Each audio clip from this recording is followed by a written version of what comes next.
Bonjour à tous, on se retrouve aujourd'hui pour parler d'un nouvel animé de cette saison printanière, qu'on pourrait traduire par la nouvelle vie du guérisseur brillant euh, dans les ténèbres, si on veut. Ou en bon anglais, The Brilliant Healer's New Life in the Shadows. Alors, c'est un épisode qui est divisé un petit peu en deux parties pour nous présenter un petit peu les personnages. Et on va dire qu'on ne se concentre pas nécessairement sur notre personnage principal dès le début. Donc moi, je vais plutôt me concentrer là-dessus puisque c'est plus ou moins la partie la plus intéressante, je pense.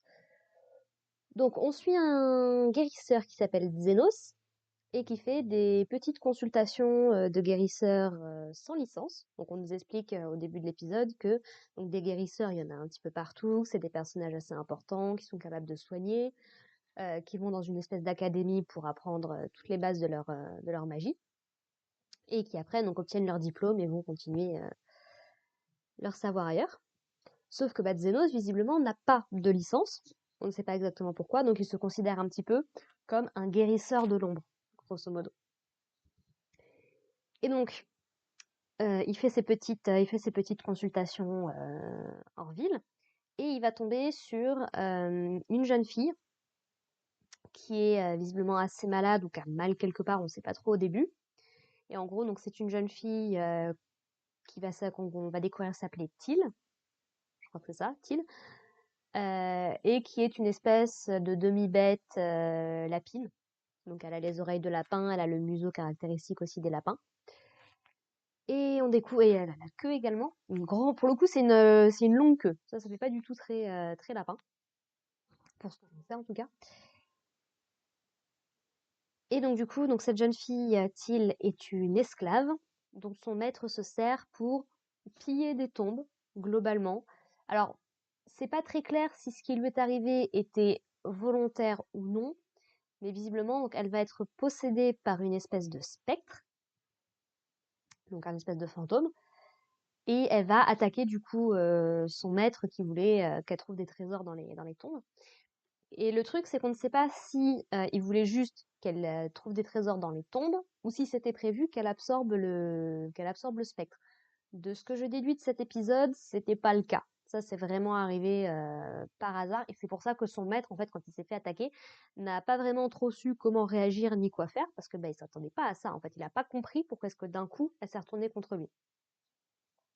Et donc, il va essayer de fuir pour sa vie jusqu'à finir par tomber sur Zénos, qui du coup a un petit peu assisté à l'altercation clairement hostile entre les deux personnages. Et du coup, va décider d'aider du coup cette jeune esclave. Et en gros, il est capable d'une très très bonne esquive, visiblement. Il a une espèce de barrière qui l'empêche de se prendre des coups. Et en fait, il va plus ou moins exorciser cette jeune fille. Et en fait, lui, ça l'étonne parce qu'il se dit, mais comment est-ce que, c'était quoi son travail pour qu'elle s'attire des spectres et tout? C'est pas très très normal. Moi, j'en connais qui mangent, qui parlent, tout ce que tu veux, mais qui sont capables de posséder les gens, j'en avais pas encore trouvé. Et donc, le maître va mentir en prétendant que bah, c'était juste des travaux agricoles assez basiques. Mais bon, il va assez facilement comprendre ce qui s'est passé. Donc, il va l'exorciser. Et en gros, pour soigner du coup ce mec-là qui s'est fait attaquer, il s'est fait griffer au niveau du torse. Bah, donc il va prendre une partie de la somme d'argent qu'il lui donne. Il explique le maître explique que c'est pourtant 10 fois la somme classique pour ce genre d'intervention. Et du coup, Xenos décide de récupérer la jeune fille, donc de récupérer Till en tant qu'esclave, voilà, pour compenser la somme qui manque. Donc le gars se barre et quand il se réveille, bon bah, elle apprend qu'elle a été rachetée par quelqu'un d'autre, qu'il attend une juste compensation pour ce qu'il a fait. Et donc elle, forcément, s'imagine les trucs les plus sordides possibles. Puisque notamment, il commence par lui demander de se déshabiller parce qu'il veut voir si ce qu'il a acheté est en bon état. Et c'est là, du coup, qu'il va découvrir l'origine de son mal. Donc je crois que c'est un calcul biliaire qu'elle a fait ou un truc comme ça. Et en fait, bah, il va être capable en 2-3 secondes de l'opérer sans qu'il y ait la moindre cicatrice, sans qu'il y ait d'incantation, sans qu'il y ait de cercle magique. Voilà, donc Xenos dit que c'est la base.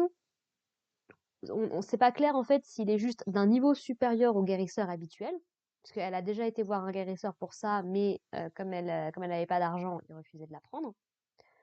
Ou est-ce que c'est lui vraiment qui est, donc est-ce que c'est lui qui est supérieur à la moyenne des guérisseurs, ou est-ce que les guérisseurs sont effectivement aussi cheatés que ça dans cet univers-là? Les 2 sont totalement possibles. Et du coup, donc en rétribution, il lui demande de trouver des feuilles, ce qu'elle accepte, bon, un petit peu mal à l'aise. Et du coup, bah, il lui dit: «Ah bah, écoute, merci beaucoup, ça compte beaucoup pour moi et bah, écoute, maintenant tu es libre, tu peux faire ce que tu veux», et il déchire le certificat de vente, en fait, de son certificat d'esclave. Donc elle comprend pas, elle veut essayer de faire autre chose, il y a ce côté, tu sais, tu peux pas accepter que ta récompense soit aussi forte pour un truc qui te paraît aussi banal, juste trouver des herbes, voilà. Mais du coup, il dit: «Non, non, mais tu m'as payé, t'inquiète pas, tout va bien». Et du coup, bah, elle lui demande si elle peut revenir le voir un jour, puisque bah, à l'heure actuelle, elle sait pas vraiment où est-ce qu'elle veut aller. Forcément, elle a été une esclave probablement toute sa vie. C'est pas sûr, mais imaginons. Et du coup, bah voilà, il accepte et il rentre du coup chez lui, où il est accueilli par une jeune fille qui s'appelle Lily, qui a l'air d'être, alors qui se présente dans l'épisode comme étant sa future femme. Est-ce qu'il y a une relation entre les deux? On ne sait pas exactement.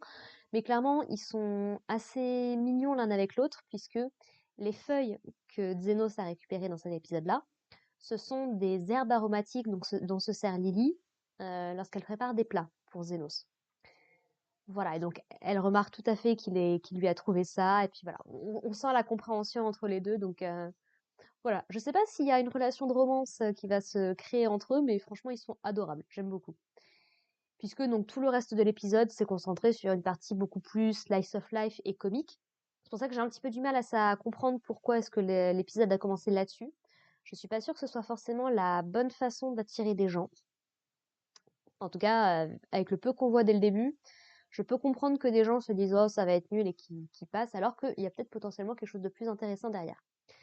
Et donc l'épisode au début se concentre sur 3 jeunes femmes qui ont l'air de vouloir attirer l'attention de Xenos. Alors, est-ce qu'elles sont juste attirées par lui? Est-ce que c'est juste des amis? On ne sait pas exactement très bien quelle est la nature de leur relation. Mais voilà, donc elles veulent essayer d'attirer son attention, sauf que lui est déjà parti faire ses consultations matinales.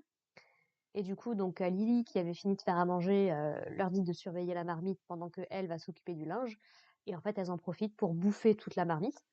Et du coup, Lily, un petit peu agacée, un petit peu fâchée, finit par leur demander que bon bah elle leur pardonne si elles arrivent à retrouver tous les ingrédients dont elle a besoin pour ce repas.